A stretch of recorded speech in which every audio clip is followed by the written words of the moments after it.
शिवजी मिश्रा जी हमारे दिल्ली सरकार में एक टीचर थे, बहुत ही मेहनती और कर्मठ टीचर थे।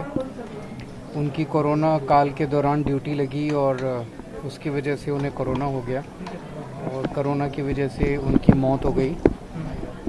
तो मैं समझ सकता हूँ कि परिवार पे जो गुज़र रही है उसकी वजह से उनकी कमी को तो हम पूरा नहीं कर सकते, लेकिन दिल्ली सरकार की तरफ से अभी मैंने इनके परिवार को 1 करोड़ रुपए की राशि का सहयोग चेक दिया है। उनके पीछे उनकी पत्नी है, दोनों बच्चे हैं और जो बड़ा बेटा है वो अभी नौकरी के लिए ट्राई कर रहा है।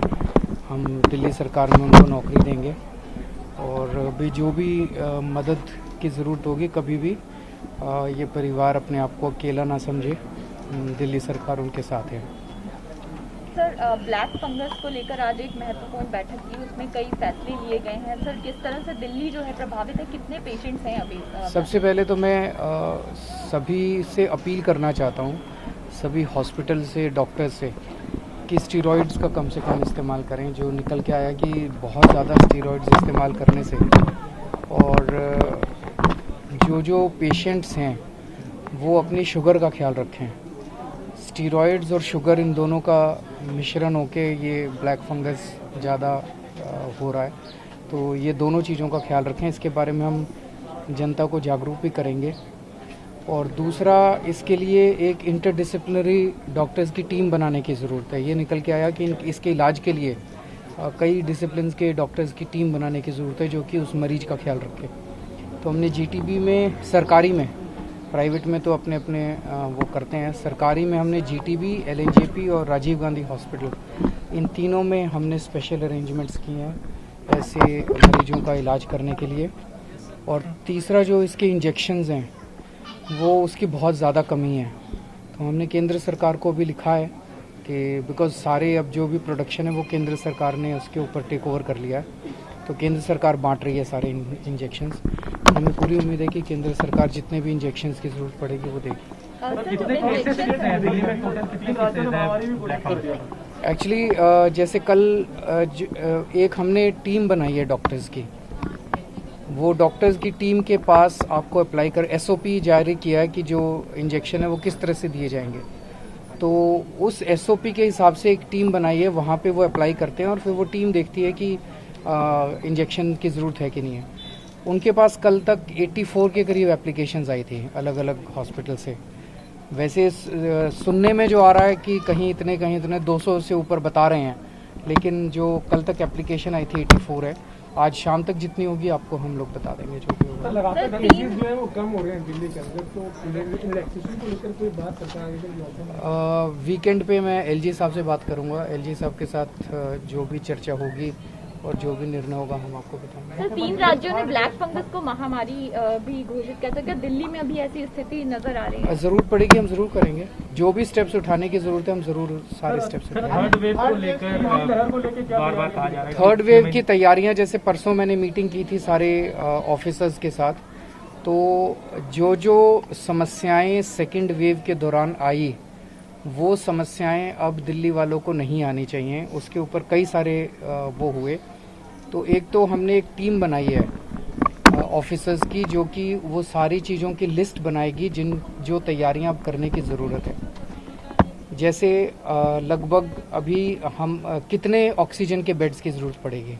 इस बार 28,000 पीक गई है मैक्सिमम केसेस की, तो क्या हमें 35,000 या 40,000 ऑक्सीजन बेड्स की तैयारी करनी है? कितने आईसीयू बेड्स की तैयारी करनी पड़ेगी? अब हम ऑलरेडी 6,500-7 हज़ार हमारे आईसीयू बेड्स तैयार हो चुके हैं, तो क्या हमें 10,000 आईसीयू बेड्स चाहिए? इन 10,000 में कितने बच्चों के आईसीयू बेड्स की ज़रूरत पड़ेगी? कितने ऑक्सीजन बेड्स में बच्चों के बेड्स की ज़रूरत पड़ेगी?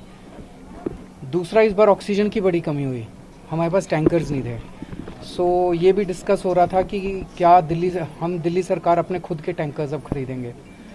दिल्ली सरकार हम अपने खुद के ऑक्सीजन प्लांट्स लगाने की सोच रहे हैं। दिल्ली की ऑक्सीजन की खपत लगभग 250 एमटी के करीब डेली है, तो कम से कम 250 से 300 एमटी के प्लांट्स हम खुद दिल्ली के अंदर लगाएं, ताकि इस बार अगली वेव जब आए तो हमारे को ऑक्सीजन की दिल्ली के अंदर कमी नहीं होनी चाहिए।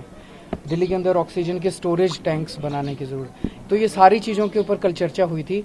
अगले हफ्ते तक ये कमेटी अपनी एक ब्रॉड गाइडलाइंस तैयार कर लेगी, फिर जो खाका तैयार होगा उसके ऊपर फिर वॉर फुटिंग के ऊपर काम होगा, ताकि जब तीसरी वेव आए तो जो अड़चने इस बार सेकेंड वेव में आई थी वो वाली अड़चने अब अगली बार नहीं आनी चाहिए। काम करेगी वो बच्चों को लेकर एक दूसरी कमेटी हम लोगों ने 2 कमेटी बनाई है। दूसरी कमेटी बनाई है जो कि डॉक्टर्स की कमेटी है। बच्चों के डॉक्टर्स जो हैं, पीडियाट्रिशियंस जो हैं, वो लोग हमें बताएंगे कि किस किस तरह की तैयारियां करने की ज़रूरत है, क्योंकि अगर बच्चा कोई बीमार होता है, आईसीयू में होता है कोविड में, तो उसके पेरेंट्स अगर साथ नहीं रहेंगे तो वो बच्चे को संभालेगा कौन आईसीयू के अंदर। उसी तरह से बच्चे का जो मास्क है वो जिससे ऑक्सीजन लेगा उसका तो साइज़ ही अलग होगा। तो बहुत सारे चेंजेस करने पड़ेंगे जो कि बच्चों के लिए अलग किस्म का हमें इंतजाम करना पड़ेगा।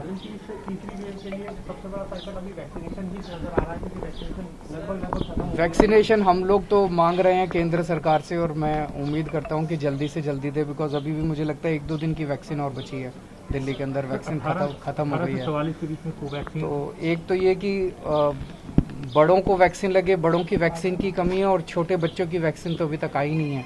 तो अगर वैक्सीनेशन हमारा पूरा हो जाता है कंप्लीट, फिर मुझे लगता है कि कोरोना से थोड़ा सा निजात मिलेगी। Thank you. नमस्कार, मैं हूं मानक गुप्ता। अगर आपको हमारा ये वीडियो पसंद आया हो तो इसे लाइक और शेयर जरूर करें, और हाँ, हमें सब्सक्राइब और फॉलो करना ना भूलें, ताकि आप देश और दुनिया की कोई खबर मिस ना करें। तो जुड़े रहिए हमारे साथ और देखते रहिए News 24।